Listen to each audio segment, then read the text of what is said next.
সাভার জাতীয় স্মৃতিসৌধ বাংলাদেশের একটি গুরুত্বপূর্ণ আমাদের স্মৃতিসৌধকে স্বাধীনতা বহন করে। এত সুন্দর একটি স্থান, সবাই আশা করি এখানে একটু বেড়াতে আসবে। এটা সাভার নবীনগর, ঢাকা, বাংলাদেশ। এত সুন্দর সুন্দর সোশ্যাল মিডিয়া, সোশ্যাল প্ল্যাটফর্ম হওয়ার কারণে, যেমন ফেসবুক, ইউটিউব, টিকটক, আমরা এত সুন্দর আমাদের বাংলাদেশের একটি দর্শনীয় স্থান আমরা তুলে ধরতে পেরেছি, তাই আমরা ধন্য। জাতীয় স্মৃতিসৌধ অবস্থান, আবারও লোকেশনটা আমি বলছি, সাভার নবীনগর, ঢাকা, বাংলাদেশ।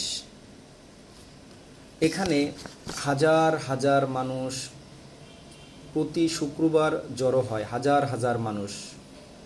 অনেকে ভিডিও করে, অনেকে ছবি তুলে এটা স্মৃতি হিসেবে রেখে দেয়। অন্যান্য দিন তো এখানে অনেক লোকজন আসেই। বেশিরভাগ বন্ধের দিন, সরকারি বন্ধের দিন এবং ছুটির দিন বেশি লোকজন এখানে জড়ো হয়। নির্মাণ শুরু হয় 1978 সালে, উদ্বোধন 16 ডিসেম্বর 1982 সালে। স্থপতি মইনুল হোসেন।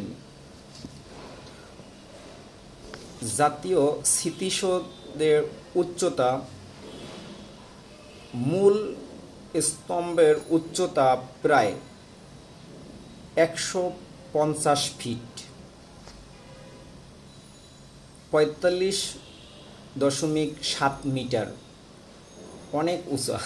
এটা দেখলেই বোঝা যায়। আর এত মনোরম পরিবেশ, এত সুন্দর, আমার কাছে অনেক ভালো লেগেছে। আমি কয়েকবার এখানে গিয়েছি, কয়েকবার যাওয়ার পরে ভিজিট করে আসছি। আমার কাছে খুবই ভালো লাগে নতুন নতুন জায়গায় যাইতে। আমাদের বাংলাদেশের অনেক গুরুত্বপূর্ণ একটি স্থান, তাই আমি চাই সবসময় নতুন কিছু করতে, ইউনিক কিছু করার জন্য।